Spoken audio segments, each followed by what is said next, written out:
Hoy tengo el agrado y el honor de presentar al doctor Eduardo Gotuso Herencia, que es especialista en enfermedades infecciosas tropicales y profesor emérito de la Universidad Peruana Cayetana Heredia. Él cuenta con múltiples estudios y condecoraciones a nivel nacional e internacional, debido a su amplia trayectoria en la investigación, medicina clínica y docencia. Ha recibido diversas distinciones, tanto nacionales como en el extranjero, así como la distinción al mérito extraordinario otorgado por el Colegio Médico del Perú en el 2006. Y entre sus múltiples credenciales, podemos mencionar que es profesor adjunto de diversas universidades como Johns Hopkins, como la Universidad de Alabama en Birmingham, y ha sido jefe del Departamento de Enfermedades Infecciosas Tropicales del Hospital Cayetano Heredia por muchos años, así como director del Instituto de Medicina Tropical Alexander von Humboldt. Y si siguiera mencionando todos los títulos y reconocimientos que tiene el doctor, pues quedaría muy corta la noche. También el día de hoy nos va a acompañar el doctor Arturo Hernández Peña, el cual es médico oftalmólogo muy conocido por todos nosotros. Él ha realizado sus estudios de pregrado en la Universidad Nacional San Luis Gonzaga de Ica y con la especialidad de oftalmología por la Universidad Peruano Cayetano Heredia. Él ha hecho el máster de retina en la Universidad de Valladolid y ha sido fellowship en el Instituto Nacional de Oftalmología. Cuenta con el diplomado de retina y vitrio también en la Universidad Cayetano Heredia con su profesor, con el profesor en retina del doctor Roca.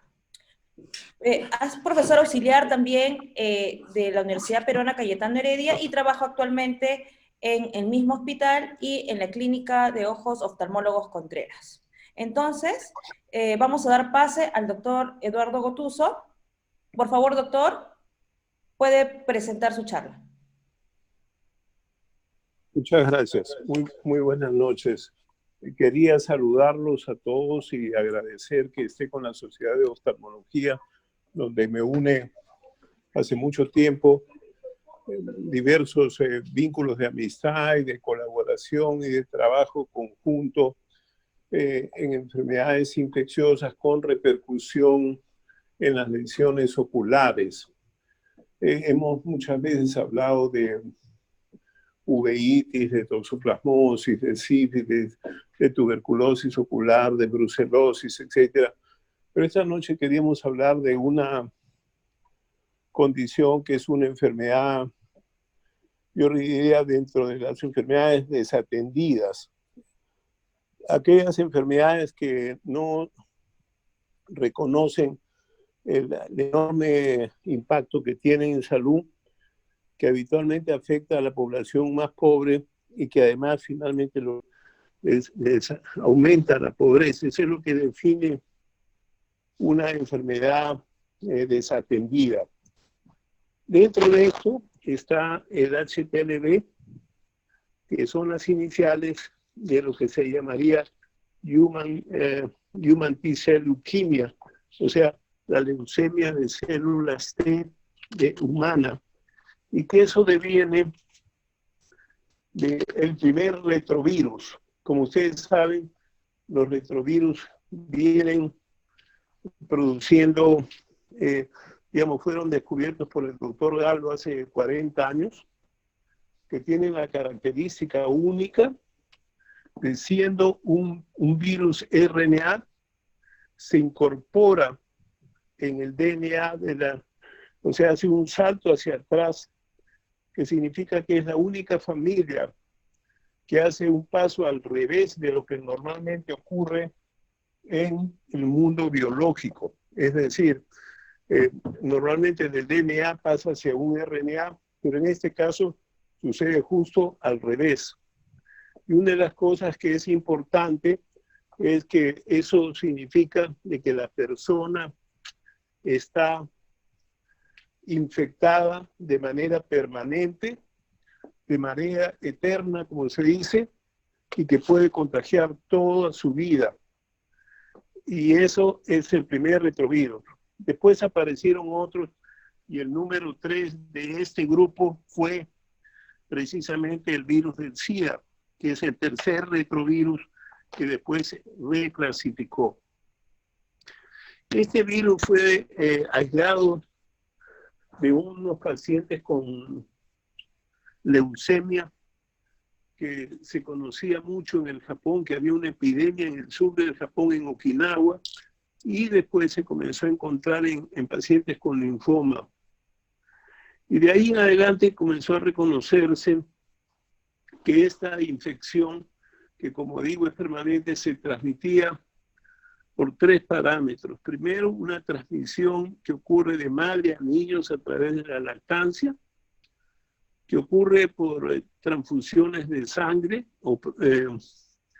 pero no por productos de sangre. A diferencia del VIH, no se transmite por plasma, sino se transmite por sangre completa.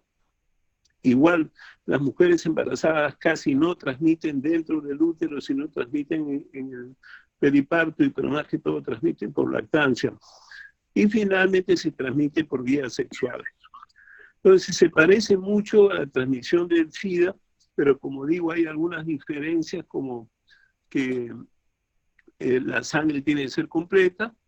En el caso de la transmisión tiene que ser de madre a niños, no pasa, casi nunca pasa por la placenta. Y finalmente por vía sexual. Ahora, la siguiente pregunta es, ¿dónde está este virus? Este virus se comenzó a estudiar en 2 sitios, en el Japón, en la zona del sur, todo lo que se llama la isla de Okinawa y Kyushu, o sea, todas las islas del sur del Japón, y comenzó a reconocerse en Jamaica, en Trinidad, Tobago, en esa zona donde había una población negra importante. Sin embargo, tempranamente los estudios que se han hecho en Colombia, Brasil y Perú, se demostró que también existía entre nosotros. Ahora, ¿dónde estaba esta enfermedad? Hemos estudiado primero población japonesa que vino al Perú de Okinawa hace más o menos 100, 120 años, y los ancianos de esa avenida tenían casi 15% eran positivos, que eran parecidos a lo que se había en Okinawa, donde era 15%, mientras que en el resto del Japón era 1% de la tasa de infección. Después estudiamos población negra del Perú en la zona de Chincha, y también ahí encontramos como 3% de la población sana tenía este virus. Y finalmente estudiamos población quechua del Cusco, y también existía en la población quechua. O sea, teníamos un virus que venía de Japón, y sorprendentemente el virus de los quechuas era parecido al virus de la población negra, o sea que tenían el mismo origen africano. Y ese es el que predomina en América Latina, en Brasil, en Colombia y en el Perú. Muy bien. ¿Y qué? O sea, bueno, ok, tenemos un virus, pero ¿qué nos hace este virus? Este virus tiene 3 patrones clínicos, yo diría, importantes, ¿no? O sea, el primer patrón clínico que reconocemos es que produce, digamos, malignidad. O sea, está asociado a una leucemia de células T o a un linfoma de células T. O sea, puede inducir, más o menos se estima en el Japón, como el 5% de las personas tienen esta leucemia, que habitualmente en el Japón aparecen personas mayores de 65 años. Mientras que en el Perú es gente mucho más joven, entre 40 y 50 años de promedio, y tiene 2 características. Uno es una leucemia aguda, y la otra es un linfoma, igual que los otros linfomas, con compromisos de ganglio, etc. La segunda cosa que produce es una deficiencia inmunológica, de tal manera que no es tan severa como el VIH, pero sí produce deficiencia. ¿Y qué ocurre con eso? Los pacientes son más susceptibles a tener parásitos como estrongiloides, o tener parásitos como si fueran los ácaros, tener más tuberculosis, o sea, son más susceptibles a tener tuberculosis, son más susceptibles a tener algunos hongos, especialmente en la selva, histoplasmosis, también criptococosis, o sea, tienen algún grado de deficiencia, no tan severo como el VIH, pero sí es severo, sí es importante, digamos. Por ejemplo, en el Perú hemos encontrado que un buen grupo de los pacientes que tienen tuberculosis en algunos sitios tienen detrás de eso el HTLV. Y la tercera forma es la forma que llamamos inflamatoria. ¿Qué es lo que tienen los pacientes? Producen una reacción inflamatoria que lesiona la médula a la altura de la columna torácica, y el efecto de eso es que produce una lesión neurológica que se llama paraparesia espástica tropical, donde los pacientes comienzan a tener dificultad para caminar, comienzan a ponerse duras las piernas, rígidas, espásticas, después tienen que caminar con bastón o con algún apoyo, y algunos de ellos terminan en silla de ruedas. Esta es una lesión inflamatoria. Existe una segunda reacción inflamatoria que es uveitis intermedia o uveitis posterior. Estos pacientes tienen habitualmente lesiones uni o bilaterales, se inflama, produce una reacción que será el motivo de la charla del doctor Hernández, que tiene una gran experiencia con nuestro grupo, él es nuestro oftalmólogo, y por supuesto tiene todas las secuelas de uveitis. Otros pacientes tienen una tiroiditis de tipo Hashimoto, y otros pacientes tienen síndromes de Sjögren, o sea, hacen queratitis zika, hacen boca seca y también hacen lesiones articulares. O sea, esta es una consideración de los diversos lesiones que ocurren en estos pacientes, como digo, de reacciones inflamatorias. O sea, tenemos deficiencia, tenemos malignidad y tenemos signos inflamatorios. La otra cosa que también es bien clara es digamos, lo que se llama el síndrome de Sjögren, que me parece que es importante. Y finalmente que en algunos estudios, por ejemplo, se ha hecho en aborígenes australianos, que esta infección les reduce la expectativa de vida de estas personas por las diversas complicaciones. Entonces la primera pregunta es, bueno, la persona tiene virus, pero lo adquirió a través de la lactancia, ¿y qué le va a esperar? Más o menos el 2% a 3% de ellos van a desarrollar paraparesia espástica o lesiones de este tipo inflamatorio. Cuando uno mira los síndromes de malignidad, es una cifra parecida. Esta cifra aumenta cuando uno tiene otro miembro de la familia que hizo leucemia o otro miembro de la familia que hizo paraparesia. Y en cuanto a los signos inflamatorios, también estimamos que más o menos del 2 al 5%, es decir, más o menos el 85-90% de las personas son portadores crónicos y no tienen mucha enfermedad, pero hay más o menos 10 a 15% que tienen diversa enfermedad. Ahora, ¿cómo se hace el diagnóstico? Se hace el diagnóstico de confirmación con una prueba ELISA para HTLV1, y además se puede hacer cargas virales de este virus para saber cuánto virus tiene, y muchas veces algunos tratamientos antivirales han servido para el manejo de especialmente pacientes con leucemia que tienen valores muy altos de cargas virales. Así que este es un poco el resumen de lo que yo quería mostrarle de esta enfermedad. Cuando yo miro el Perú, digamos, sabemos que la población femenina está más infectada que los hombres, casi el doble, que la mujer peruana de promedio, más o menos el 2% de las mujeres peruanas están con el virus. Sin embargo, en algunas áreas un poco más altas, como todo lo que se llama el trapecio andino, todo lo que es la zona de Chincha y Cañete en población de origen africano, ya la población Nikkei ha perdido ese virus, porque al volverse más citadinos, poco a poco redujeron la lactancia y ahí se fue controlando la enfermedad. Entonces, en resumen, les puedo decir de que esta es una enfermedad que sí existe en el Perú, que se ha asociado a leucemia, se ha asociado a paraparesia, se ha asociado a malignidad, a inflamación, y dentro de la paraparesia también se incluye uveitis como inflamación, y finalmente se ha asociado a inmunodeficiencia. Y en ese sentido, esta es un poco la situación actual. Que recuerden bien que más o menos del 1 al 2% de la población, quiere decir que 1 de cada 50 mujeres tienen este virus, en determinadas zonas del Perú.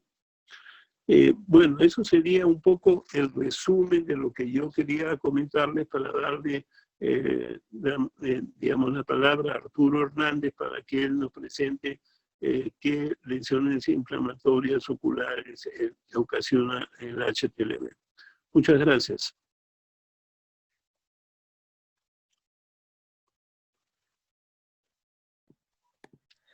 Muchas gracias, doctor Gotuso. Tenemos una encuesta que ha preparado la Sociedad Peruana de Oftalmología para todos los participantes y vamos a proyectarlas en este momento y a continuación vamos a continuar con la presentación de lo que es la implicancia del virus HTLV1. Como ya comentó el doctor Gotuso, es una enfermedad a la cual no se presta mucha atención, pero que sí la vemos continuamente en nuestra práctica diaria a nivel ocular. Muchos de ustedes se preguntarán, ¿pero qué pasa, no? ¿Qué tiene que ver ese virus? Nunca lo he escuchado, o sí lo he escuchado, pero realmente no sé qué es lo que produce. Bueno, eso lo vamos a ver a continuación, después de la encuesta. Escucha. Entonces, Ya se ve la pantalla compartida. vamos a retomar, digamos, a pesar de todas las dificultades. A ver, entonces, no hay ningún tipo de conflicto de interés. De ahí, ¿no se vio ninguna diapositiva, Vané? No, doctor, ninguna diapositiva. Bien, entonces no hay ningún tipo de conflicto de interés. ¿Ya? Como he dicho, digamos, este es un retrovirus en el cual, digamos, lo que va a ocasionar es, hay dos corrientes, ¿no? Una corriente que va a ser de proliferación de células, linfocitos de células T, y una corriente inflamatoria en la cual va a haber un aumento de citoquinas y la enfermedad típica va a ser la paraparesia espástica tropical. Entonces, en estas dos líneas de enfermedades, ¿en dónde estamos situados nosotros como oftalmólogos? ¿No? Nosotros como oftalmólogos vamos a ver manifestaciones oftalmológicas asociadas al HTLV1, básicamente en pacientes portadores asintomáticos, en pacientes asociados al linfoma de células T y en condiciones inflamatorias como la parálisis espástica tropical. En todas estas situaciones nosotros vamos a encontrar manifestaciones oftalmológicas. Y además en la coinfección, podemos tener una coinfección entre pacientes, digamos, con HTLV1 y alguna infección por tuberculosis, por ejemplo. Va a haber un compromiso ocular asociado a HTLV1 en pacientes portadores asintomáticos. Vamos a encontrar principalmente la uveitis asociada a HTLV1, la queraconjuntivitis seca y la queratitis intersticial. En pacientes con queraconjuntivitis seca, principalmente lo vamos a ver en pacientes asociados a paraparesia espástica tropical. Vamos a encontrar una queratitis intersticial, uveitis asociada a HTLV1 y atrofia del nervio óptico. Y en pacientes con linfoma de células T vamos a encontrar una infiltración, un linfoma palpebral, conjuntival, un linfoma orbitario, episcleritis, una queratitis ulcerativa periférica, la uveitis asociada a HTLV1 en menor porcentaje y los síndromes de enmascaramiento, una vasculitis necrotizante y la retinitis por citomegalovirus, como una infección oportunista. ¿Qué es lo que ha pasado, digamos, en la historia de la uveitis? La uveitis se describe desde el año 1992 y está asociada a una mayor carga viral entre pacientes que van a presentar uveitis que los portadores asintomáticos. Mediante un estudio caso control clásico se determinó en Japón que los pacientes que tenían uveitis sin causa definida después de una evaluación sistémica tenían aproximadamente 37% de serología positiva para HTLV1 versus los pacientes que tenían uveitis de causa definida y pacientes sin uveitis con enfermedades oculares. De tal manera que se estableció claramente la asociación entre uveitis y HTLV1. ¿Qué es lo que pasa en el país? La doctora Betty Campos describe la prevalencia de HTLV1 dentro de las 3 primeras causas de uveitis intermedia. Y la uveitis intermedia básicamente es aproximadamente el 10% de todas las uveitis. El doctor Carlos Siberio describe el HTLV1 como la segunda causa de uveitis intermedia. Es decir, en nuestro país, el HTLV1 ocasiona las 3 primeras causas en las series que existen, como etiología de la uveitis intermedia. Y este dato es bien importante. ¿Por qué sucede la inflamación? La inflamación, básicamente lo que conocemos es que se va a ocasionar una ruptura de la barrera hematoacuosa y va a haber una infiltración de los linfocitos TCD4, principalmente en la cavidad vítrea. En la cavidad vítrea se produce una reacción inflamatoria en la cual va a haber un aumento de interleuquinas, de factor de necrosis tumoral, de interferón, y principalmente el sitio de acción va a ser, como hemos dicho, el vítreo. Va a ser el vítreo.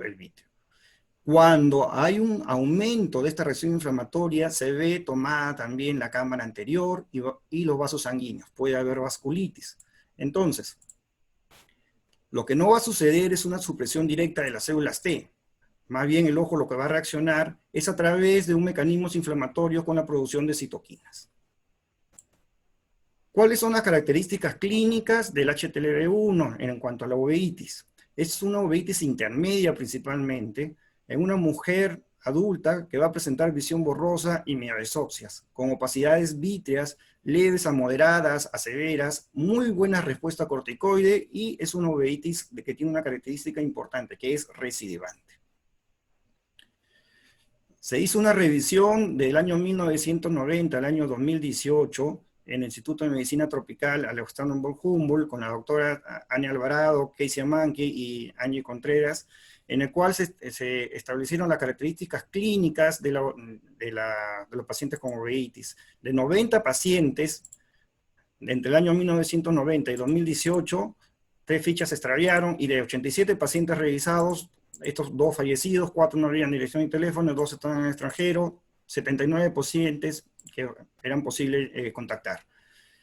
De estos 79 pacientes, 56 estaban en Lima Metropolitana, 9 en provincias y 14 en otros departamentos. Se contactaron a 35 pacientes, y de los pacientes que no habían sido contactados vía telefónica se hicieron 30 visitas domiciliarias. En total, de los posibles pacientes contactados, que eran 44, 26 aceptaron el estudio, solamente acudieron 19 para hacer el seguimiento, y estos son los resultados que presentamos. De los 87 pacientes, la relación mujer-hombre era aproximadamente 3:1, es una uveitis que predomina en el sexo femenino. La edad media de diagnóstico fue de 51 años, y el grupo etario predominante fue de 41 a 60 años. Y la agudeza visual fue de 0.37 más menos 0.2 según la escala decimal. Las principales manifestaciones clínicas fueron la disminución de la agudeza visual y las mioesopsias, en aproximadamente más de 60%. Y en cuanto a la localización, es principalmente unilateral, más de 70%, y la presentación es principalmente una uveitis intermedia. Antes del año 2005, en el cual hubo el concepto Zoom, en el cual se estandarizó, digamos, la nomenclatura de uveitis, es posible que algunas uveitis hayan sido catalogadas como uveitis posteriores, pero actualmente lo que sabemos es que el compromiso principal es el vítreo, de tal manera que la característica principal es una uveitis intermedia. Entonces, ¿cómo vienen estos pacientes? Estos pacientes van a venir con una evolución insidiosa de 1, 2, 3 semanas, en la cual vamos a ver opacidades leves, moderadas, ¿no? Usualmente se ve el nervio óptico, usualmente se ve en la primera división de los vasos sanguíneos. No vamos a ver los snow bands que vemos en otro tipo de uveitis intermedias. Sí podemos ver algunos snow walls. Y además también un tema muy importante que debemos tener en cuenta es que a veces va a haber manifestaciones del segmento anterior. Entonces van a presentarse como si fuera una panuveitis. Esta es una paciente de 30 años que viene con 2 semanas de tiempo de evolución, sin ningún antecedente, con una reacción granulomatosa en cámara anterior hipertensiva. De tal manera que dentro del screening que nosotros debemos tener también para este tipo de pacientes, principalmente en uveitis intermedias, el HTLV1, en uveitis intermedia acompañada de uveitis anterior, o sea, en una panuveitis también debería estar el HTLV1, sea unilateral. La reacción granulomatosa se presenta aproximadamente en 18% de los casos, pero también podemos tener el caso de una uveitis bilateral, una uveitis intermedia bilateral. asimétrica, en el cual hay mucho mayor compromiso de uno de los ojos en relación al otro, y que usualmente a veces puede empezar en un ojo y posteriormente puede inflamarse el otro. El problema es que el paciente a veces no viene porque el ojo está menos inflamado, sino cuando se inflama el siguiente ojo. Entonces, siempre tener en cuenta, ante una opacidad vítea no filiada, porque no vamos a encontrar ninguna lesión retinal, no vamos a encontrar usualmente, digamos, ninguna coroiditis, ningún foco de retina inflamatorio en estos pacientes que son típicos de una uveitis intermedia asociada de HTLV1. ¿Qué vamos a encontrar en los vasos sanguíneos? Vamos a encontrar una flebitis. La flebitis que encontramos nosotros es una flebitis periférica acompañada de una capilaritis. No vamos a encontrar cierre de los vasos, cierre capilar, no vamos a encontrar una vasculitis oclusiva, y el compromiso del nervio óptico es usualmente menos del 20%. Y un punto importante también, a diferencia de otras uveitis intermedias, es que el edema macular se va a presentar en muy bajo porcentaje de los casos, siendo una uveitis infecciosa, probablemente dicha. Es una foto cortesía del doctor Ramiro Rojas, en el cual también vemos el infiltrado inflamatorio periférico venoso inflamatorio, ¿no? Entonces, hay que tener en cuenta que siempre, principalmente, el compromiso es venoso periférico, no oclusivo. Y esta es una comunicación que salió este año, en el cual en un paciente con uveitis relacionada a HTLV1 muestran la oclusión arteriolar de un vaso, ¿no? Entonces, esta serie japonesa describe un compromiso de una flebitis en un 60%, arteritis en un 40%, va a describir básicamente oclusión de la arteria aproximadamente un 6%, es decir, es mínimo. Es decir, va a haber un compromiso arterial, un compromiso venoso y un compromiso también de los capilares, una capilaritis.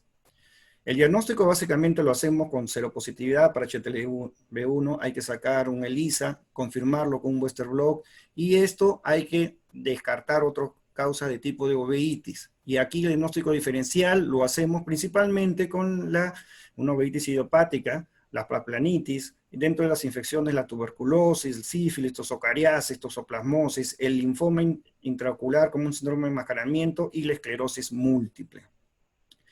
Que tener en cuenta la esclerosis múltiple, porque también va a haber afección del nervio óptico, también tiene una reacción granulomatosa y se presenta como una uveitis intermedia, y más o menos la edad es similar, ¿no? Entonces hay que tener en cuenta dentro del diagnóstico diferencial. Dentro de las enfermedades asociadas, ¿qué encontramos? La parálisis espástica tropical en el 11% de los casos, encontramos patología tiroidea en el 25% de los casos, y encontramos enfermedades autoinmunes en aproximadamente 21% de los casos. Un punto importante es el hipertiroidismo. El hipertiroidismo asociado a uveitis con HTLV1 se presenta aproximadamente en un 25% de los pacientes. Es decir, un cuarto de estos pacientes van a tener hipertiroidismo. Y hay que recordar que paciente con una disfunción tiroidea, un hipertiroidismo con uveitis, hay que pedir una serología para HTLV1. Usualmente el hipertiroidismo va a preceder a la uveitis, pero hay algunos casos en que se va a producir posteriormente a la uveitis. ¿Qué sabemos en cuanto a la relación con la parálisis espástica tropical? El 1.7% de los casos se van a desarrollar luego de la uveitis. Es decir, creíamos que era básicamente el porcentaje muy pequeño, pero sin embargo, esta serie del año 2018, en el cual se reportan 200 casos con una media de seguimiento de 15 años, el 50%, casi 13 pacientes han desarrollado para parálisis espástica tropical después de los 6 años en que se presenta la uveitis intermedia. Es decir, hay que seguir estos pacientes que en 5 años, en un porcentaje de esta serie japonesa, digamos, va a haber compromiso de parálisis espástica tropical. Nosotros encontramos el antecedente de tuberculosis en aproximadamente 10% de los casos. 5 años antes habían tenido los pacientes tuberculosis. Entonces, ya hemos visto cómo se presenta, hemos visto las asociaciones que pueden existir. ¿Cómo lo tratamos? En realidad no va a haber un consenso para el tratamiento. No existe, digamos, un consenso en el cual, ¿qué es lo que debemos hacer? Antiguamente, hace varios años, le damos corticoides vía oral por largo periodo de tiempo. Pero sin embargo, actualmente, ¿no? Lo que hacemos es dar corticoides perioculares. Tratarla como si fuera una uveitis intermedia, colocamos inyecciones transectales de corticoides de triamcinolona de depósito, usualmente, y lo repetimos cada 4 a 6 semanas hasta 3 veces. Con ese tratamiento logramos controlar la gran mayoría de uveitis intermedias asociadas a HTLV1. Es muy sensible a la corticoterapia por la fisiopatología que pueda tener. Y en los pacientes que van a tener vasculitis o compromiso del nervio óptico, en estos pacientes sí nosotros damos corticoides vía oral. Aproximadamente 2 a 3 meses, lo podemos prolongar un poco más de acuerdo, digamos, a la evolución, pero son pacientes que van a responder bastante bien, digamos, a la corticoterapia. Este es un paciente con una uveitis intermedia bilateral, en el cual fue tratado con inyecciones transectales. Vean ustedes el compromiso vítreo, el ojo izquierdo mayor que el ojo derecho, y después de la primera inyección, vean ustedes cómo hay una mejora en el ojo derecho, el ojo izquierdo todavía quedan infiltrados vítreos, sobre todo, digamos, en la parte superior, y a este paciente se le dio 3 tratamientos con corticoides transectales y evolucionó bastante bien. Entonces, actualmente el tratamiento viene a ser con corticoides transectales, ¿no? Y en cuanto a la evolución, el seguimiento, ¿no? Nosotros encontramos que estos pacientes tenían 0.68 según la escala decimal, es decir, tenían una agudeza visual, ¿no?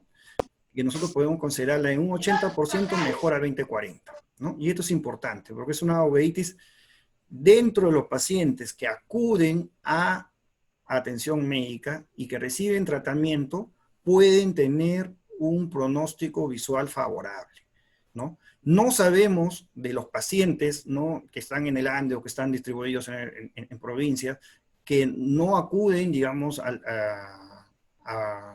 no son diagnosticados y no son tratados, pueden tener de repente, digamos, una evolución diferente.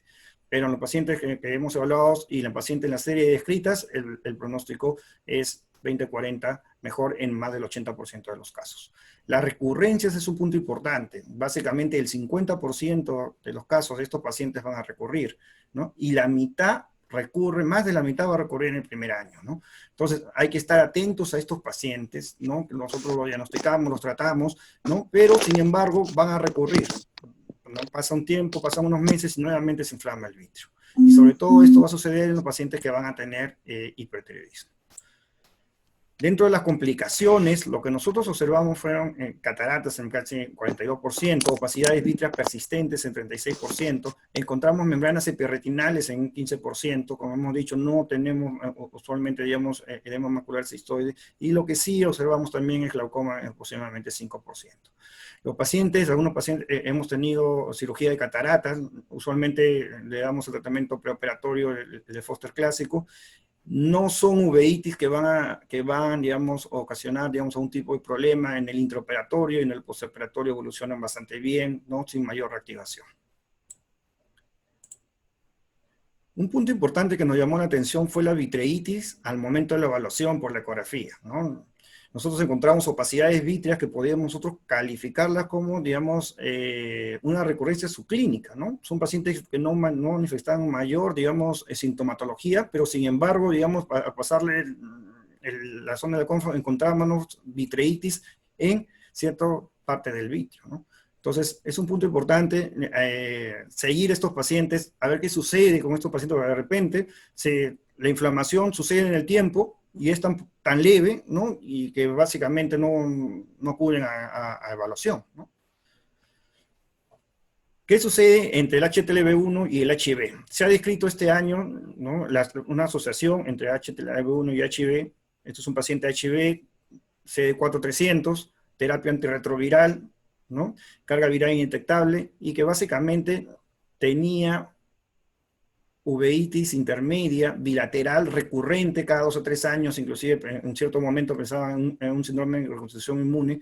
Es un paciente descrito en Norteamérica que no tenían mayor filiación para la uveitis y que cuando sacan una secuencia metagénica en el cual, digamos, analizan mediante PCR el vitrio, encuentran que era HTLV1, ¿no? Entonces, sí es posible, digamos, que podemos tener, digamos, una uveitis, una coexistencia de HTLV1 y HB, ¿no? y una uveitis asociada a HTLV1. Cuanto a la terapia biológica, la uveitis, digamos, y HTLV1, este es el caso de un paciente con síndrome de Sjögren en el año 88, que desarrolló uveitis bilateral el año 2002, para parálisis espástica tropical el año 2006, y el año 2010 desarrolla artritis reumatoide que no responde con metotrexate, y es tratada con tocilizumab, y presenta recurrencia de la uveitis y síntomas de parálisis espástica tropical, ¿no?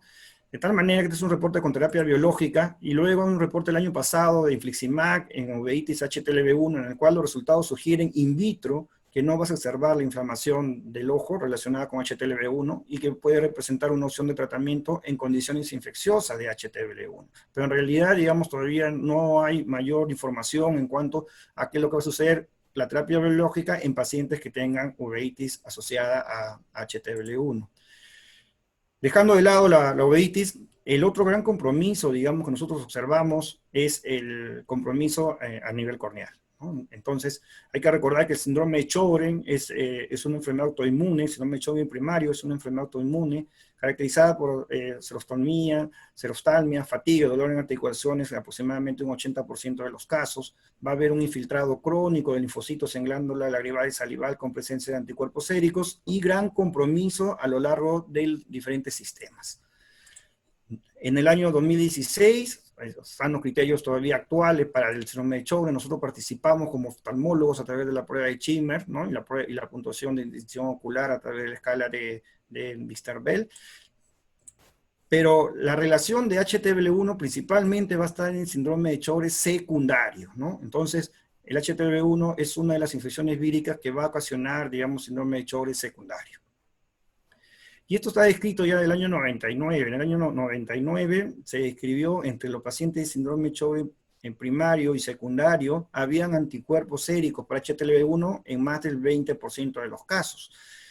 Pero sin embargo, cuando se analizaron los pacientes que tenían queratoconjuntivitis zika y se dosaron los anticuerpos para el Sjögren, eran negativos. Lo que sí se comprobó es que había un aumento en cuanto a las citoquinas inflamatorias.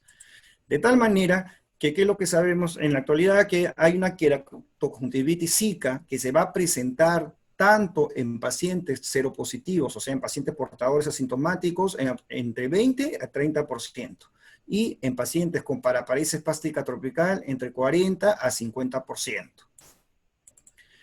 Esta es una serie brasileña en la cual también la paraparesia espástica tropical tenía casi 50% de asociación con queratoconjuntivitis seca y los portadores asintomáticos un 20%. ¿Cómo se hace el diagnóstico de la conjuntivitis seca en estos pacientes? Usualmente 2 de 3 criterios, con la disminución de la altura de tiempo de la película lagrimal, menor de 10 segundos, la evaluación de T de Schimmer, menor de 5 milímetros en 5 minutos, y la tinción con rosa bengala. Usualmente, digamos, todos los estudios están basados en estos 3 criterios para hacer el diagnóstico de queratoconjuntivitis seca.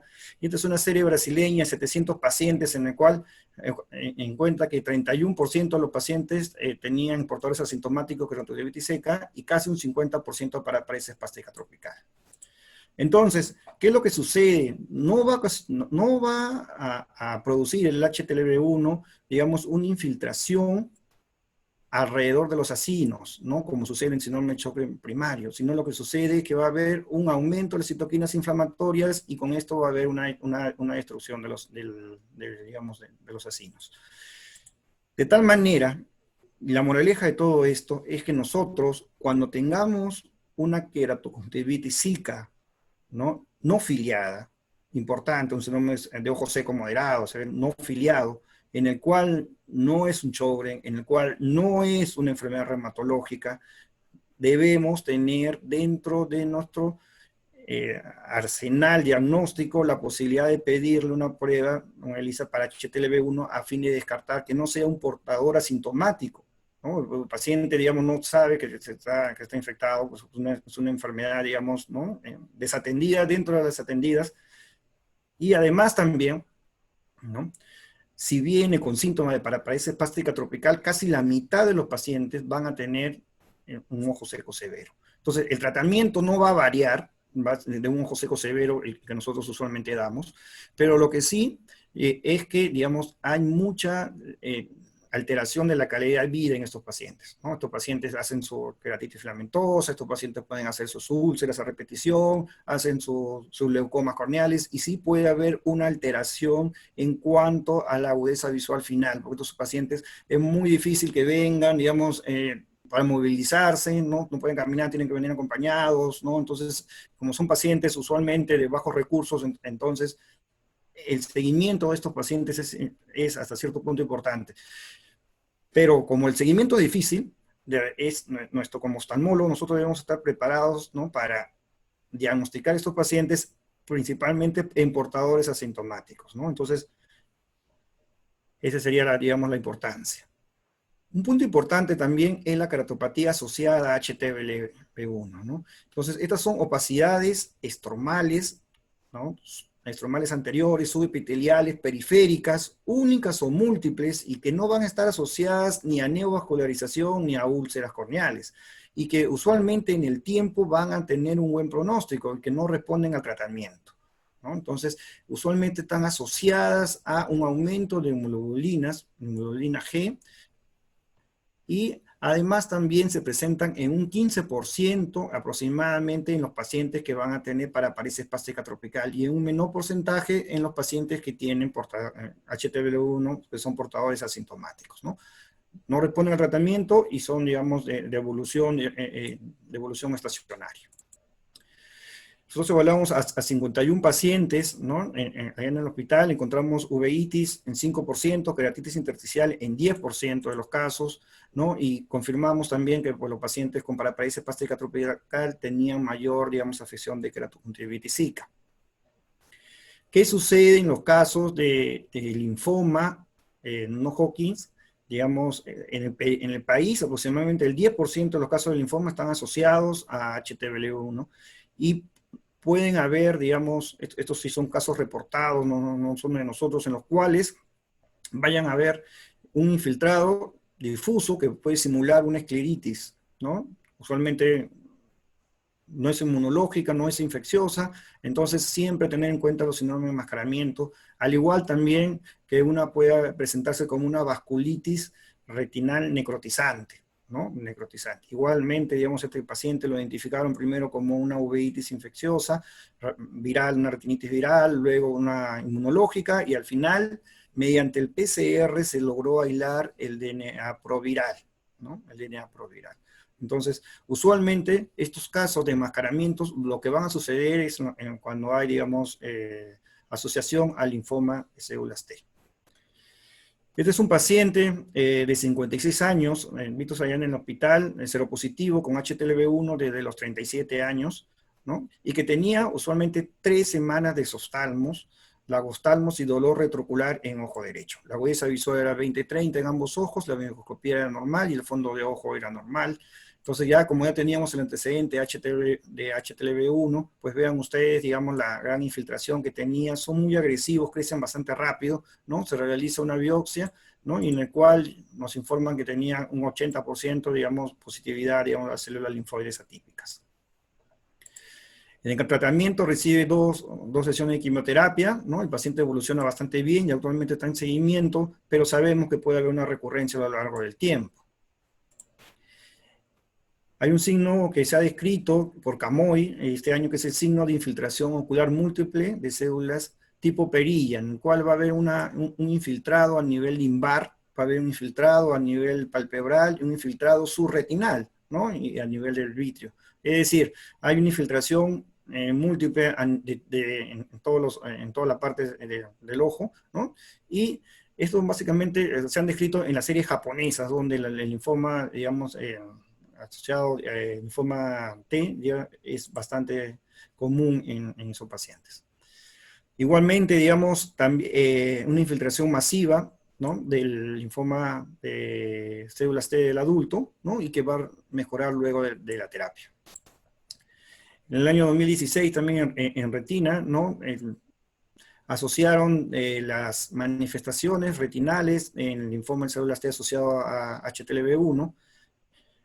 Entonces, la moraleja que deja este artículo es que en pacientes con HTLV1, ¿no? En los cuales van a haber compromiso vascular, vean ustedes esta vasculitis que vamos a tener, infiltración de los vasos sanguíneos, y en los cuales vamos a ver, ¿no? Estas lesiones parchadas, infiltrativas, ¿no? Siempre debemos sospechar, ¿no? El linfoma de células T asociado a HTLV1.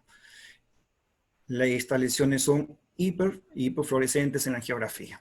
Entonces, como hemos visto, ¿no? Las manifestaciones pueden ser múltiples, tanto del segmento anterior como del segmento posterior, ¿no? No hay que olvidar la uveitis intermedia, no hay que olvidar la queratoconjuntivitis zika, no hay que olvidar la queratopatía asociada a HTLV1 y todas las manifestaciones relacionadas al linfoma de células T.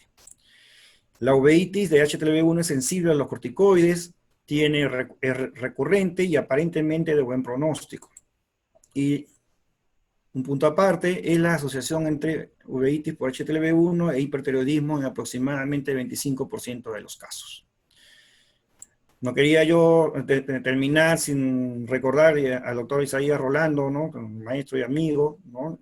Quien fue pionero, digamos, en describir también las características oftalmológicas asociadas al HTLV1, y además hacer un reconocimiento también a todos los colegas, ¿no? Que se encuentran, digamos, o que nos encontramos en el frente de batalla, ¿no? De alguna u otra manera, ¿no? Una oración por ellos y que básicamente, digamos, den consuelo a su familia, ¿no? Bueno, muchas gracias, eso lo quería compartir con ustedes, René. Muchas gracias, Arturo. Hay algunas preguntas en el chat. No sé si quieres responderlas. ¿Nos escuchas? Yo sí, y el doctor Arturo también, si hay necesidad. Habla el doctor Gotuso. Doctor Gotuso, hay algunas preguntas que están acá en el chat, quisiéramos que le responda. Por ejemplo, hay una pregunta que hace el doctor Jorge Alvites. Él pregunta, ¿cuál es la vía de contagio del HTLV1? Mencioné que habían 3 vías: la vía sexual, la vía de transfusión de sangre. Felizmente en el Perú hace 20 años, hace 22 años, se hace despistaje, pero no crean que en toda América Latina se hace. Perú, Brasil y Uruguay son los países que hacen screening nacionales. En otros sitios solamente algunas clínicas hacen, en Colombia, en Chile, etcétera, pero cada vez más programas nacionales lo hacen. Pero es por vía sexual, por lactancia y por transfusión de sangre. Son las maneras como uno se contagia. Doctor Gotuso, y sabiendo que la transmisión vertical... No hay transmisión casi intraútero. Por eso es que nosotros, cuando lo que hacemos es suspender la lactancia, esta es una de las pocas condiciones médicas en las cuales nosotros suspendemos la lactancia, porque mientras más tiempo lactes, más chance tiene el hijo de contagiarse. Así que por eso es que nosotros creemos de que la lactancia es el vehículo más notable. Ok. Pues, doctor Gotuso, si acá en Perú somos un país endémico, ¿por qué no está establecido el tamizaje? Tamizaje se hace en, ¿cómo se llama?, en bancos de sangre desde hace 22 años, pero no se hace en mujeres gestantes.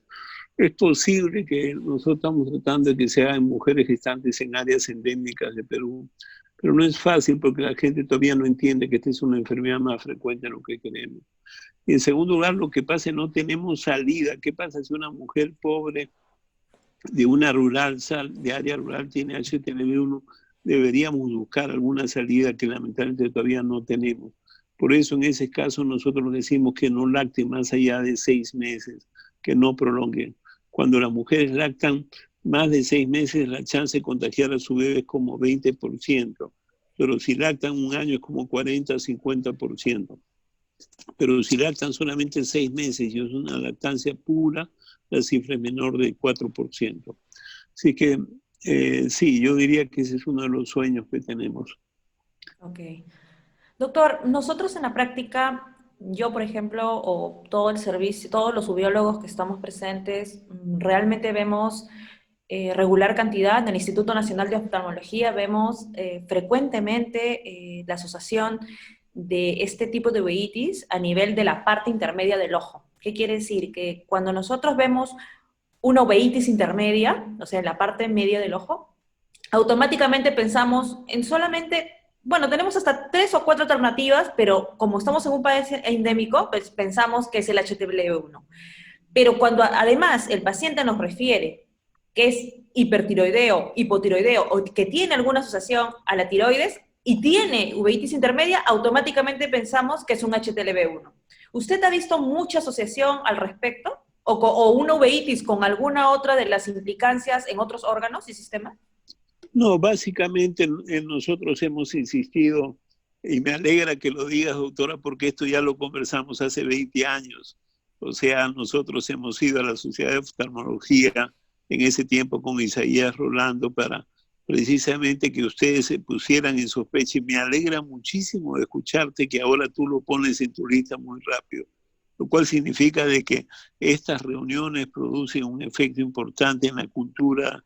Y así es como se descubren enfermedad que no estudias, enfermedad que no diagnosticas. Y entonces es muy bueno lo que ustedes están encontrando. Yo diría tiroides, es la uveitis, se asocia mucho a tiroiditis de Hashimoto o historia de haber hecho tiroiditis, sobre todo el mismo año. Yo diría que si alguien ve uveitis y tiroiditis el mismo año, solamente hay 2 diagnósticos, lupus y HTLV. Ahora tú lo puedes ver cuando ya ves la secuela de la tiroiditis, cuando el paciente es hipotiroideo. Entonces, si yo veo un hipotiroideo como tú y que me viene a consultar por uveitis, yo lo estudio para HTLV. Y ahí está el grueso. Otras enfermedades tiroideas no está claro. Yo diría que no hay hasta ahora otra asociación tan clara como la que se ha mencionado de uveitis con tiroiditis o problemas seculares de tiroiditis como es hipotiroidismo. Ok. La paresia espástica tropical es lo que creo que todo médico nos enseña en el pregrado, ¿no? Sobre la patología más frecuente asociada al HTLV1. Pero alguien en esa condición de paresia espástica tropical, ¿le llega a estudiar la uveitis? ¿Usted ha visto esa asociación o que hay alguna relación? Sí, bueno, los datos que ha presentado Arturo son experiencias del grupo de oftalmología con nosotros. O sea, es muy común, fíjate que él le dice que 40% de las paraparesias tienen algún daño ocular, o tienen queratitis zika, o tienen lesiones corneales, o tienen Sjögren, o tienen finalmente uveitis intermedia. Eso es muy frecuente, o sea, porque la paraparesia es una enfermedad inflamatoria, o sea, es una autoagresión contra una parte del tejido medular. Entonces la uveitis es el mismo mecanismo, es una autoagresión y por eso es que tú vas a tener esa condición. Ok. Doctor, hacen una pregunta en el chat, el doctor Ramiro Rojas le pregunta, ¿cuándo considera indicado el uso de tenofovir en estos pacientes? Mira, en realidad todavía no hay un tratamiento. Nosotros usamos la mibudina o tenofovir o quizás, digamos, hay algunas drogas que in vitro se han probado. Lamentablemente todavía no tenemos una buena droga para parar, digamos, el AZT se ha usado para leucemia con buenos resultados, para esas leucemias. También ayer tenofovir también sirve porque tiene actividad contra el virus. Yo diría, si yo veo una inflamación muy incontrolada que no responde bien a corticoides, yo prefiero darle terapia retroviral, en el cual o usas AZT, o usas la mibudina, o usas tenofovir, que serían las drogas que yo pondría al comienzo, incluso hasta podría darle combinación de estas drogas a los pacientes de mal pronóstico. Pero sin embargo, no hay estudios que demuestren eso, o sea, solamente eso es lo que se llama opinión de expertos, que son las menos favorables para eso, ¿no? Doctor, yo recuerdo mucho un paciente que venía con un diagnóstico ya de HTLV1, pero que venía con toda la familia, con todos los hijos, la esposa, ¿no? Preocupados porque le habían dicho que el HTLV1 era el primos del VIH, ¿no? ¿Cómo manejar esta situación ante la familia, sabiendo que es también una enfermedad de transmisión sexual, una Pero enfermedad... lo que les preocupa a los pacientes es que sea SIDA, y eso es un error. O sea, es cierto que el virus son, digamos, estructuralmente son retrovirus, pero no producen SIDA. O sea, lo primero que hay que mencionarle a las personas que es como decirte el neumococo, ¿no? O sea, el neumococo produce neumonía, pero también te produce otitis. O sea, hay mucha confusión en eso. Yo creo que lo que hay que explicar tempranamente a las familias que tienen un virus, que el 10 a 15% de ellos harán una complicación médica, que las complicaciones se dan con más frecuencia en las familias donde hay problemas. Por ejemplo, en las familias que hay paraparesia hay más casos. En las familias que hay linfoma hay más casos. Es decir, eso se reconoce, pero la única manera es que hay que seguirlos a los pacientes. No hay un análisis que yo te diga, por supuesto la carga viral ayuda, pero no es como en HIV. Los que tienen alta carga viral son los que más complicaciones van a tener, pero cuando tú ves un paciente, no sabes si ese paciente es el que va a hacer las complicaciones. El promedio se sabe que hay más complicaciones, pero no específicamente paciente por paciente. Entonces hay que educarlos a los pacientes y que puedan ser seguidos de manera sistemática una vez al año si no tienen signos, y si tienen signos mejor es evaluarlos y verlos. Ok, doctor. Doctor, hay una pregunta en el chat, nos preguntan sobre si la serología positiva no es concluyente ya debido a la alta prevalencia en el Perú, ¿cómo se podría llegar a un diagnóstico definitivo? Bueno, hay que hacer dos cosas, ¿no? Uno, hay tres cosas. El ELISA es bastante confiable, por si acaso el ELISA es una buena prueba. Es bastante buena, sobre todo cuando tú buscas a un paciente que tiene cuadro clínico. Ahí la especificidad es más del 95%. Si tú quieres hacer otra prueba, nosotros en Cayetano Heredia de Medicina Tropical hacemos un PCR que te dice que es PCR positivo o no. Y la tercera prueba que también hacemos nosotros es carga proviral del PCR, que es un poco más caro, un poco más costoso, como las cargas virales que se hacen para hepatitis o para SIDA, que son un poco más costosas, pero hacer PCR, o sea, solamente detectar si hay virus o no, sí se hace, y eso en Medicina Tropical de Cayetano lo podemos hacer. Doctor, ahora invito a todos los médicos que tenemos en el chat, que son más de 150 médicos, que puedan hacer sus preguntas abiertamente a los ponentes, por favor. Levanten Sí, la mano. yo creo que ahora le toca a Parece que Arturo que responde. Arturo tiene problemas con su audio, y entonces no nos escucha. Sí. Ahora sí, Vani. ¿Ahora sí? Ah, ya, perfecto, Arturo. Por favor, algunas preguntas para el doctor Arturo Hernández. O tú, Arturo, quisieras hacer una pregunta al doctor Gotuso, o quisieras comentar algo. ¿Por qué las series, no? ¿Por qué las series, digamos, difieren tanto la serie, digamos, japonesa, digamos, de lo que describe un poquito en cuanto a los linfomas de células T de las series caribeñas, ¿no? De las series brasileñas? Esa es una pregunta que todavía no sabemos. No sabemos si es el virus. Perdón, me están escuchando, ¿no? O sea, sí, doctor. No sabemos si es el virus un poco diferente o son las comorbilidades. En el Japón normalmente los linfomas aparecen a los 65, 70 años, una enfermedad de tercera edad. Y sin embargo, en otros países cada vez es más joven. Por ejemplo, en el Perú el promedio es 40 años a 45. Y nosotros creemos que los cofactores, o sea, cada vez que tú tienes una enfermedad infecciosa o tienes un cofactor, vas estimulando que aparezca más temprano la enfermedad.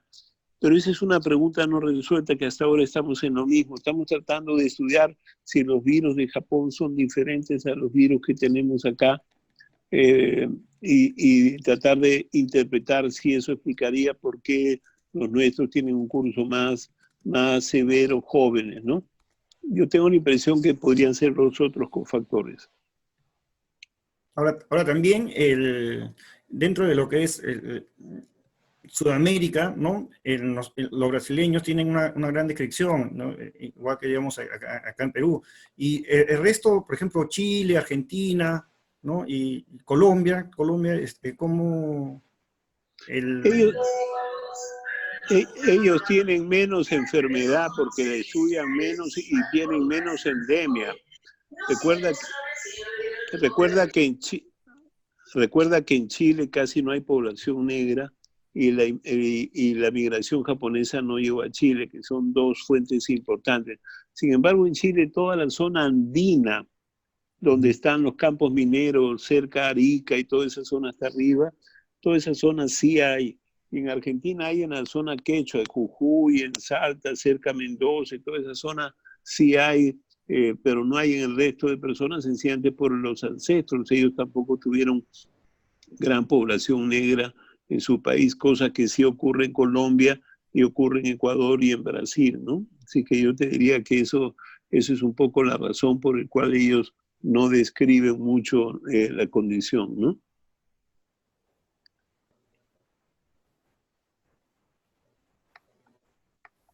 Perfecto, no sé si... Eso, ¿Algún otro aporte, comentario de los médicos ubiólogos que se encuentran en este momento en el panel? Por favor, pueden levantar su micrófono. Arturo, una pregunta, ¿con qué frecuencia ves? Porque he estado viendo en tus casos clínicos y también me sucede a mí, en los casos que he visto de HTLV1, ¿con qué frecuencia, ves snowbank o snowball? Porque generalmente no se ve, y edema macular cistoide también. no va, no se observa, o sea, porque básicamente no, no básicamente la base, ¿no?, de que se está inflamando. Lo que no balls sí vemos, no tan frecuente, menos del 20%, menos del 20% no es tan frecuente. El edema macular cistoide, ¿no?, es bien infrecuente, ¿no? Bien infrecuente. No recuerdo solamente un par de pacientes, digamos, que han tenido un poco de edema macular cistoide, ¿no? Pero en comparación a otras uveitis, una papanitis, por ejemplo, ¿no?, que es netamente, digamos, inmunológica, ¿no? Entonces, no, acá es bastante, digamos, la prevalencia de macular cistoide es bastante baja. Por eso también que el pronóstico visual, aparentemente, digamos, es bueno, ¿no?, a lo largo del tiempo, ¿no? Vanessa, si me permites hacer un comentario. Claro, doctor Ramiro, con todo gusto. Yo diría que los pacientes con HTLV1, como muy bien dijo el doctor Hernández, suelen tener una uveitis intermedia sin snowbanks realmente, pocos snowballs, esencialmente una celularidad vítrea que es notoria, pero no es extrema. Efectivamente no hay edema macular cistoide y me atrevería a decir que algo que sí es muy frecuente es la vasculitis periférica, que es tanto flebitis como arteriolitis y que se puede estudiar mucho mejor con los sistemas de angiografía de campo amplio, que me parecen fundamentales para poder ver cómo van las cosas. También me atrevo a decir que en los casos que hemos podido constatar, no hemos encontrado evidencia de vasculitis oclusiva, más sí la presencia de la ya llamada vasculitis periférica. Gracias. Un tema importante también sería, digamos, ¿no?, cómo utilizar, digamos, los corticoides de depósito, ¿no? O sea, no la triamcinolona, sino el implante de dexametasona, ¿no? Eso también sería un punto interesante, digamos, en ver, digamos, cómo llegan estos pacientes, ¿no? Porque en realidad, como te digo, o sea, lo que funciona es el corticoide, ¿no?, a largo tiempo. Realmente la triamcinolona subtenoniana les cae muy bien a estos pacientes, sienten una notoria mejoría y creo que alguna vez hemos hablado con Vanessa también,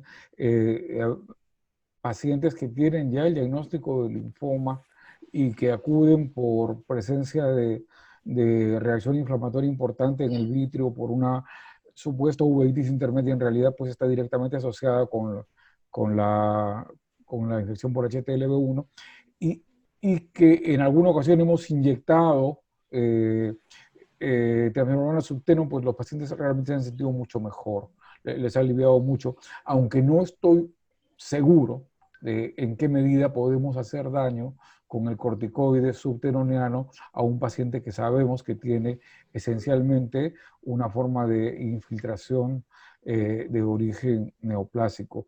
Y lamento mucho ver que no están presentes ni Solón ni David Cruzado, pero creo que sí está Lelia Marroquín y quizás ella podría opinar al respecto.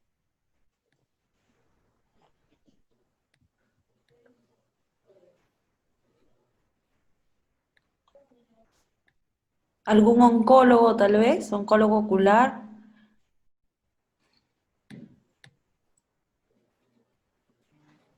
Bueno, tene- tenemos una manita levantada, es la doctora Valerie. Valerie, por favor, ¿haz tu pregunta? Buenas noches con todos. Felicitar a los doctores, muy clara y buena su exposición.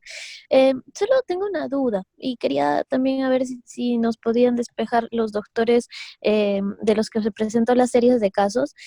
Mi duda es, como bien lo menciona el doctor Gotuso, ante tan alta prevalencia que tenemos en Perú, ¿cómo podemos estar seguros de que el causante realmente es el HTLV1, ¿no? De estas uveitis intermedias?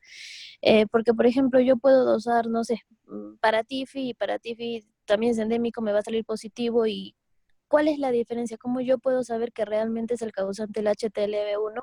Y sobre eso, justamente, ¿cómo hicieron en las series de casos? Porque son muy interesantes, que sea la segunda y tercera etiología de uveitis intermedia. Si nos podrían comentar tal vez los doctores que presentaron esa serie de casos. Gracias. Sí, no, las descripciones de la segunda y tercera causa, digamos, la doctora Campos y el doctor Siberio, digamos, en su descripción de casos, ¿no? Nosotros, digamos, diagnosticamos las uveitis intermedias y hacemos todo el screening, digamos, para descartar otras etiologías, ¿no? Y justamente ahí sale el portador. Ahora, recuerda que las uveitis intermedias la vamos a encontrar principalmente en portadores, ¿ah? En portadores asintomáticos, ¿ah? O sea, va a venir y dentro de nuestro trabajo, dentro de nuestro screening, debería estar el HTLV1, ¿no? No, el grupo prevalente no van a ser el grupo de paraparesia hepática tropical, sino el grupo, digamos, de portadores asintomáticos, ¿no? Entonces, eso es la importancia. Ahora, el, puede ser que haya una coinfección o puede ser que haya un problema inmunológico de fondo, pero relacionado propiamente al HTLV1, ¿no? Y vemos en la evolución, ¿no? Que son pacientes, digamos, que se van a comportar, digamos, bastante bien en relación a si fuera otra patología, pero son pacientes que son diagnosticados con el ELISA, confirmados, digamos, confirmados con el Western Blot, ¿no? Y descartados que tengan otras causas etiológicas, ¿no? Que puedan ocasionar, digamos, uveitis intermedia, ¿no? O panuveitis de acuerdo a la evolución, ¿no? Y una consulta adicional, ¿Osurdex tendría algún beneficio, ya que se puede tener que utilizar varios paroculares seguidos? ¿Tendría algún beneficio o más bien sería contraindicado? Es lo que conversábamos ahorita, ¿no? O sea, justamente lo que conversábamos ahorita, ¿no? En toda la literatura, en la revisión, no hay ningún reporte con Osurdex, solamente este caso presentado este año entre HIV y HTLV1, ¿no? Que sí usaron, digamos, el implante de desametazono, ¿no? Pero sí, podría ser una alternativa. Ahora, hay un pequeño grupo de pacientes que, digamos, efectivamente hay que estar inyectándolo, ¿no? Y digamos, tenemos un paciente más o menos que lo hemos inyectado como en un ojo, ¿no? Como más de 6 veces, ¿no? Entonces, en eso, el grupo de pacientes sí, yo creo que podría tener, digamos, un lugar, digamos, el implante de desametazono, ¿no? El implante de desametazono, sí. El doctor Siberio ha levantado la mano. Por favor, doctor Siberio, se puede levantar su micrófono. Sí, buenas noches con todos, Vanessa, gracias por darme la oportunidad de preguntar. Quería comentar sobre la pregunta que hace la doctora Valerie.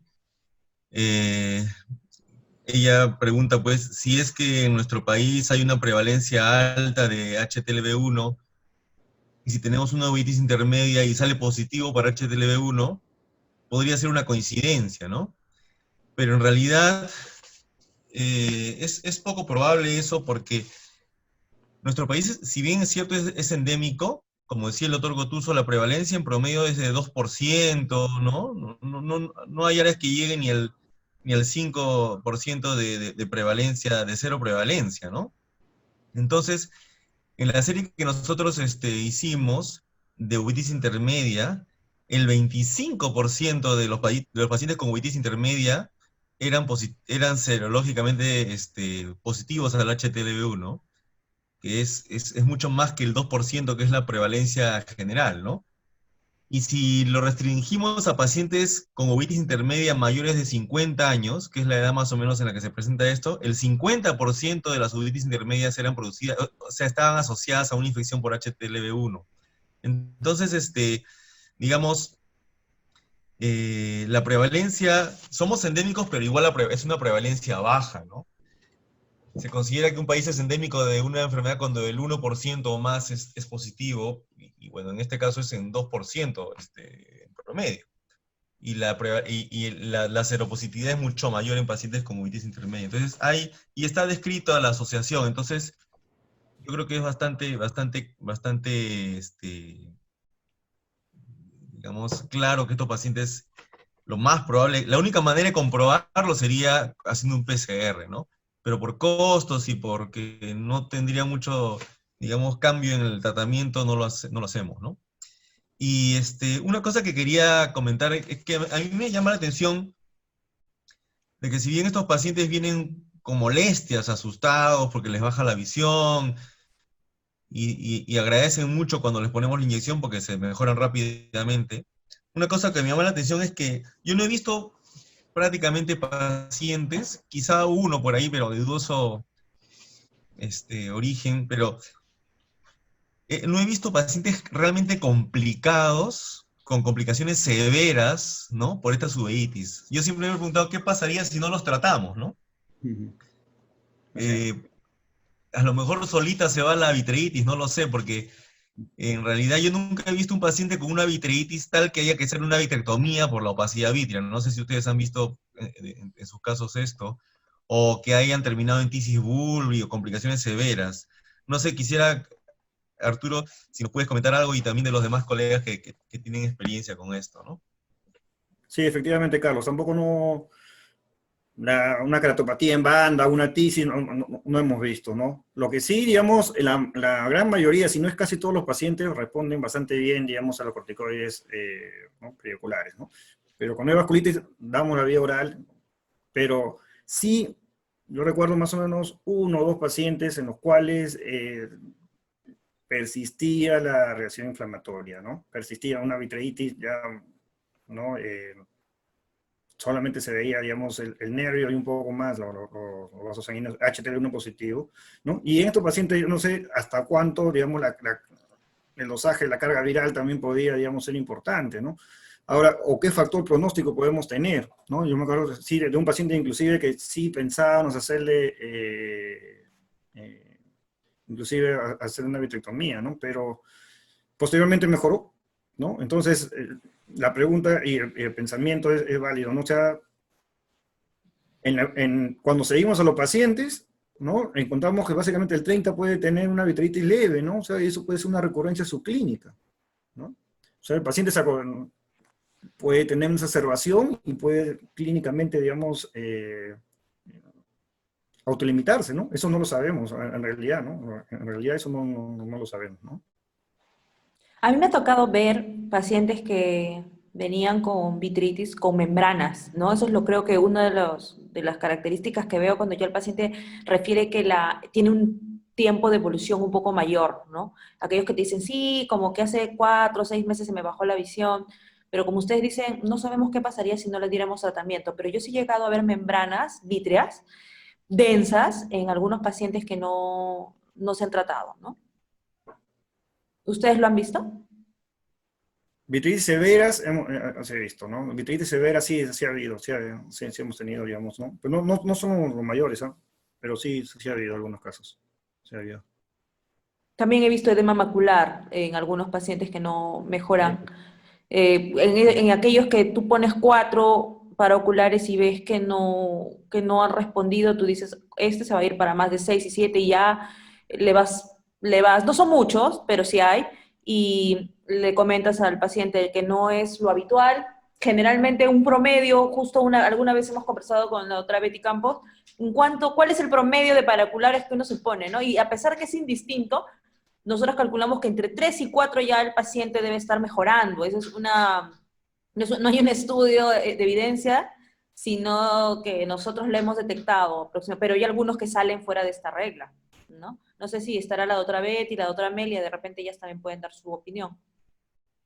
Buenas noches, tengan todos ustedes. Efectivamente, los pacientes con uveitis intermediadas por HTLV1 con 3 o 4 salen, pero el problema está en que después puede ser 2 años, 3 años, vuelven a recaer. Ese es el cuadro típico y de nuevo hay que, digamos, aplicarle, ¿no? Esas dosis. A veces ya con la segunda recaída, hasta a veces ya con 2 ampollas subtenonianas salen de su cuadro. Ahora, escuchando lo que ha comentado el doctor Gotuso, ¿no? De que en esos casos, también Arturo, en esos casos que realmente son recurrentes, o sea, que son una y otra vez, tal vez tenemos que ayudarlo allá, yo siempre mando a mis pacientes a Cayetano, y ahí ellos en algunos casos han recibido tratamiento antiviral, ¿no? En esos casos que son muy, digamos, que recidivan mucho o que demoran en salir. Sí, me ha tocado ver que la doctora Betty los manda a estudiar de pies a cabeza, ¿no? A veces, como nosotros, la mayoría, como mencionaste, son asintomáticos, ¿no? Y solamente presentan el problema ocular, ¿no? Y realmente cuando yo vine de hacer el fellow, pues, no había visto, no había visto, o sea, había visto uveitis intermedias, pero la principal sospecha en otros países es, pues, es una esclerosis múltiple, cualquier otro tipo de infección, pues pensar leptospira, salmonela o cualquier otro virus o parásito o bacteria, ¿no? Pero acá en el Perú, pues, por las series que ha presentado el doctor Siberio, la doctora Campos en el servicio de uveitis del Instituto Nacional de Oftalmología, pues, los que nos llegan a nosotros como uveitis intermedias, y una de las primeras causas que tenemos que pensar es HTLV1, ¿no?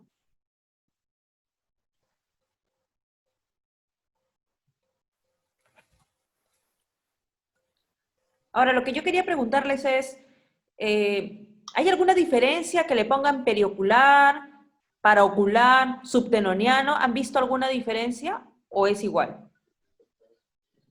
Usualmente, O digamos, intravítrea también, no sé. no, intravítreos sí no hemos puesto, ¿no? Usualmente, digamos, hemos puesto las transectales, ¿no? Usualmente también está descrito la subtenoniana, pero con transectales van bastante bien, ¿no? Se difunden a través de la esclera, entonces con eso va bastante bien, digamos. Y los estudios también, no son muchos los reportes, ¿no? Pues solamente son series japonesas y series, digamos, brasileñas, ¿no? En los cuales, y una francesa, en los cuales, digamos, en el Caribe, que también lo tratan de esa manera, ¿no? Bueno, nosotros en el servicio ya ponemos generalmente transectales. Y bueno, también esa vía de aplicación de esteroides menciona en la literatura que daría menos posibilidad de hacer hipertensión ocular. También ya está escrito, ¿no? Entonces, ahora, habitualmente, cuando lo poníamos subtenoniano, a veces podíamos coger un vasito conjuntival y era pues un cuadro, pero si te pones a transeptal, el paciente se va tranquilo y no tiene ninguna molestia. Sí, nosotros ponemos constantemente, o sea, cada una de nosotras tiene su día específico de aplicación, ¿no? Porque son bastantes los que tenemos que poner y no podemos, o sea, entre que nos preparamos y colocamos, no podemos dividir esa aplicación con la consulta, ¿no? A veces lo hacíamos pasando la consulta, pero realmente resulta complejo hacerlo al mismo tiempo, ¿no? El paciente está esperando, tiene que tomar su tiempo, hay que tener los cuidados porque son pacientes con el virus, te puedes tener algún accidente, entonces necesita cuidados específicos y tenemos que tener bastante cuidado también al aplicarlo, ¿no? Y algo que no se mencionó fue de que las recurrencias que tú mencionaste dijiste que era unilateral preferentemente y que las recurrencias se daban hasta un 40, 50% en el año, ¿no? A mí me ha tocado ver, no sé, a los demás, está bien, recurrencia en ese ojo, pero también bastante recurrencia, pero en el otro ojo. Así es. ¿Ya? Sí. Entonces, no sale fuera de lo que dicen los parámetros, o sea, o la literatura internacional, ¿no? Entonces, tenemos bastante por publicar, bastante por mencionar, con bastante evidencia, ¿no? Sí, claro, sí, tienen, en el estudio no sé si lo mencioné, sí, aproximadamente 40% de un lado se van a otro. De un lado se van a otro. O sea, digamos, no solamente son en el mismo ojo inicial, ¿no? Entonces, sí, eso es una característica también, ¿no? De este tipo de uveitis, ¿no?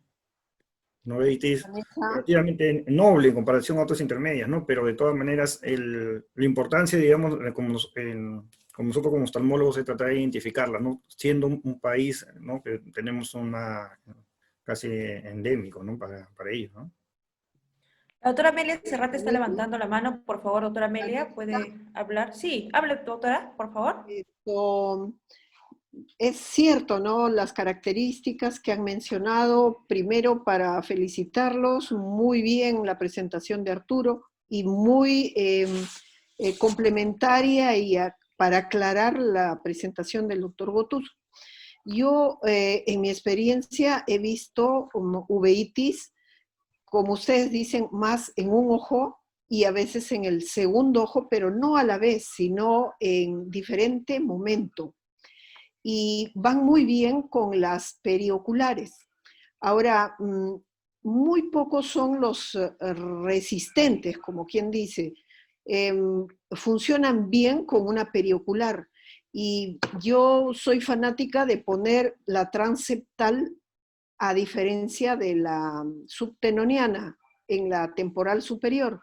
¿Por qué? Porque he visto no solo a gente que pone muy poco, como a gente que también es muy experta, perforar el globo ocular y poner la inyección en el vítreo. Entonces, mi recomendación, lo más seguro para mí y en mano, pienso, de todos los oftalmólogos que ponen la periocular para cirugía de catarata, es hacer la transeptal. Es una forma muy segura, es poco probable que perforen el globo ocular o hagan complicaciones, y por otro lado funciona bien. Recuerden pues que en las uveitis primero es lo tópico, después es lo local o regional, como es esto de lo periocular, y en las uveitis intermedias funcionan muy bien. Ahora, claro, yo no he puesto hasta 7, 8 veces, no, yo he puesto 3 veces, con periodos ni siquiera cada 15 o 30 días, sino 3 meses o algo más, y han ido bien, ¿no? Ahora, como se comentaban anteriormente, cuando son muy resistentes, y hay que ayudarnos con el infectólogo, que es una persona que nos enseña y nos ayuda mucho, ¿no? Ese sería mi comentario, y pues es muy ilustrativo este tema, más que todo en nuestro medio, que lo vemos, que todos los oftalmólogos lo deben descartar cuando viene una uveitis intermedia, persistente, y más que todo en adultos. Eso es todo. Muchas gracias, doctora Serrate. La doctora Zuli Barrón está levantando la mano. Por favor, Zuli, levanta tu micrófono.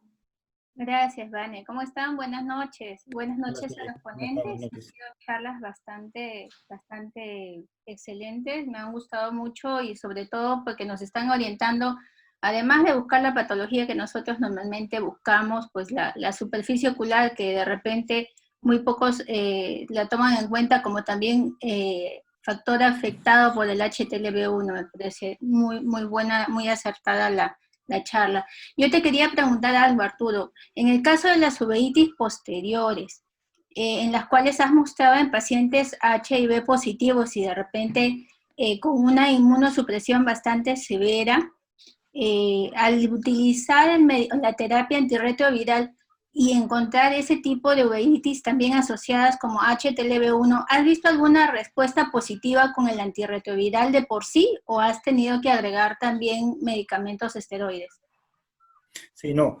El caso que he presentado es un caso que está publicado este año. Yo realmente, digamos, siempre me he preguntado también personalmente, ¿no?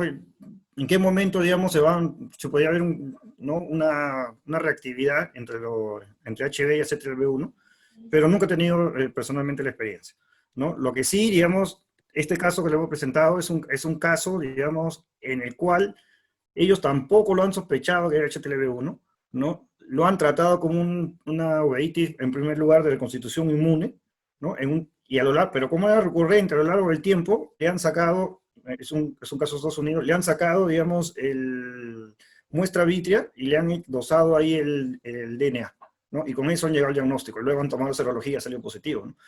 En nuestro caso, ¿no? Acá en el país, yo creo que a raíz de esa publicación, yo creo que a toda reconstitución inmune, de todas maneras, nos vamos a fijar que no tenga, digamos, HTLV1, ¿no? Porque, digamos, también no es de rutina que el paciente HIV se le saque, digamos, HTLV1, ¿no?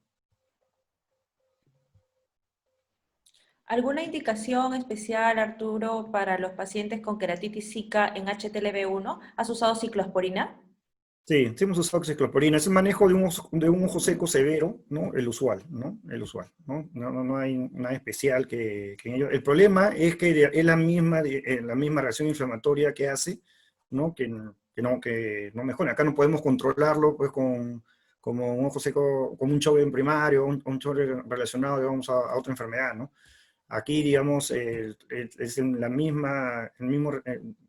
el mismo retrovirus que está ocasionando básicamente la keratoconjuntivitis seca, ¿no? Es un manejo, digamos, con gota, gel, ¿no? Cicloporinas y básicamente tapones y lo que tengamos a la mano, ¿no? Para el manejo.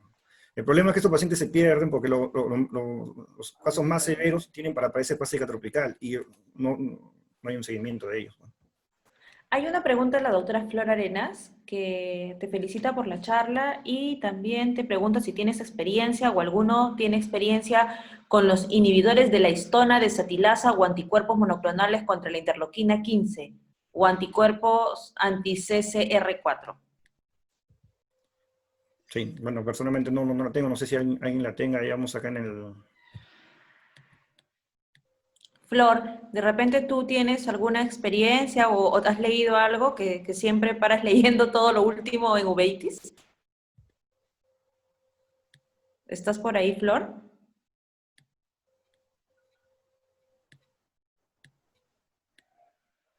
Buenas noches, doctora. Excelente charla, de verdad, muchas gracias por la presentación.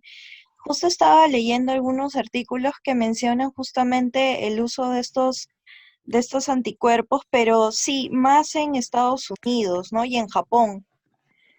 Pero realmente justamente por eso tenía dudas, ¿no? Si es que de repente estos estaban en el Perú, si es que de repente los habían usado, porque esto se empezó a usar en el 2014 allá en Estados Unidos. Realmente no tenemos experiencia, siempre utilizamos antiinflamatorios y nuestra segunda línea, si es un paciente, como ya mencionaron todos los doctores, usamos antivirales, pero obviamente lo usa el infectólogo, siempre hacemos un manejo multidisciplinario de este tipo de patologías. Acá hay otra última pregunta del doctor Alfonso Cárdenas, el cual nos pregunta, Arturo, ¿cuál es la conexión con los problemas tiroideos y por qué? Tú lo mencionaste en una de tus diapositivas, ¿nos podrías recordar, por favor? Sí, lo que se relaciona es que es un mecanismo autoinmune mismo, ¿no? Que va a ocasionar, digamos, el daño también a nivel tiroideo, ¿no? Hay una carga viral inflamatoria, la mayor carga viral produce mayor reacción inflamatoria en diversas partes del cuerpo, ¿no? Eso según la fisiopatología y la asociación que se ha visto, ¿no? Bueno, yo creo que en aras de la hora, y ya que estamos todos, el grupo de UBI acá presente, te felicitamos, nos ha gustado mucho tu charla, muchas gracias, y nos despedimos pues de toda la audiencia hasta el próximo tema, que va a ser el próximo mes. El doctor Gotuso me parece que se retiró, ¿estará por ahí el doctor Gotuso? Sí, un agradecimiento especial, digamos, al doctor, a pesar de todas las dificultades técnicas que se ha tenido, ¿no? Digamos, siempre un aporte valiosísimo de su persona, ¿no? Muchas gracias a todos entonces los participantes, gracias por estar allí y por vernos. Nos vemos. Gracias a todos. Artur, ¿algo más? Nada más para decir nada, ¿verdad? No, Iván, gracias, ¿estaba doctor. por ahí? Iván, creo que quería decir algo. Sí, agradecerte, Vanessa. Muchas gracias por la moderación. Está bien, moderadora Vanessa, ahí, ¿cómo se llama ella? Sí. No hay nadie que se compare al doctor Ramiro, por favor, ¿ah? No, muchas gracias también a Ramiro, ¿no? Por todo, Suplente de Ramiro, ya. Suplente de Ramiro. No. Ramiro fue. ¿no? Ramiro es el doctor Ramiro es el oficial. La parte de acá no me interesa mucho. Gracias. Bueno, gracias. Agradecer a Laboratorios Poem por estar con nosotros y siempre estar presentes en estas actividades académicas. Gracias a Luis Miguel, que siempre está apoyándonos. Nos vemos. Okay. Chao, chao. Gracias, gracias. Gracias, Muchas gracias, doctor Arturo. Gracias.